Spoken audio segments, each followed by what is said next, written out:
si Pangulong Bongbong Marcos sa birada sa mga kandidato ni dating Pangulong Rodrigo Duterte. Ang mga pambato raw ng administrasyon walang kaugnayan sa tukhang at hindi tuta ng China. Nasa frontline ng balitang yan, si Marian Enriquez. Wala sa kanila ang may bahid ng dugo dahil sa tukhang. Maaanghang ang mga banat ni Pangulong Bongbong Marcos sa kick-off campaign rally kahapon ng Alyansa para sa Bagong Pilipinas. Sinabi ito ng Pangulo habang ibinibida niya ang 12 nilang pambato sa pagkasenador. May banat din siya sa nangyari noong pandemya. Wala sa kanilang kasabwat sa pagbulsa ng sako-sakong pera pinagsamantalaan ang krisis ng pandemya. Hirit pa ni PBBM. Wala sa kanila ang mga pumapalakpak sa China at natutuwa pa kapag tayo ay binobomba ng tubig.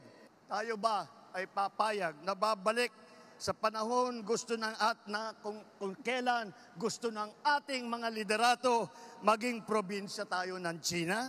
Walang nagnanais na Pilipino na mabalik tayo sa ganyang klaseng pagpatakbo. Wala rin siyang preno nang tirahin niya ang mga pogo.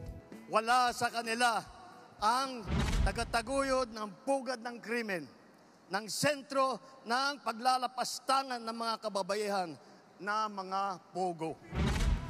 Nagparinig din si Pangulong Marcos sa isang kandidato. Wala po sa kanila ang tilang sakristan ng isang bulaang propeta na nasasakdal dahil sa pagyurak sa ating kabataan at sa ating kababaihan. Hindi man pinangalanan ng Pangulo pero ayon sa dating Presidential Legal Counsel na si Attorney Salvador Panelo, obvious na pagpapasaring ito sa nakaraang administrasyong Duterte at mga kaalyado nito. Depensa ni Panelo? Wala pang kaso akong natatandaan na ipinail ng administrasyong ito tungkol doon sa operasyon ng tukang. Ang foreign policy naman ni Presidente Duterte nung panahon niya ay may pagkaibigan sa China at dahil nga doon ay walang sigalot. Ngayon lang na nagkagulo kasi naaway ng administrasyon ng China. Nagpasaring din si Panelo sa mga pambato ng Marcos administration, kabilang na sa kapatid ni PBBM na si re-electionist Senator Amy Marcos. Yung mga iba dyan, puro mga balat kayo, lalong-lalo na yung kapatid niya. Independent ko, no? Pagkatapos nagpata siya ng kamay. O, di ba? Welta rin ang isa pang kilalang malapit kay Digong na si Davao del Norte 1st District Representative Pantaleon Alvarez. Walang adik sa mga kandidato ni Duterte.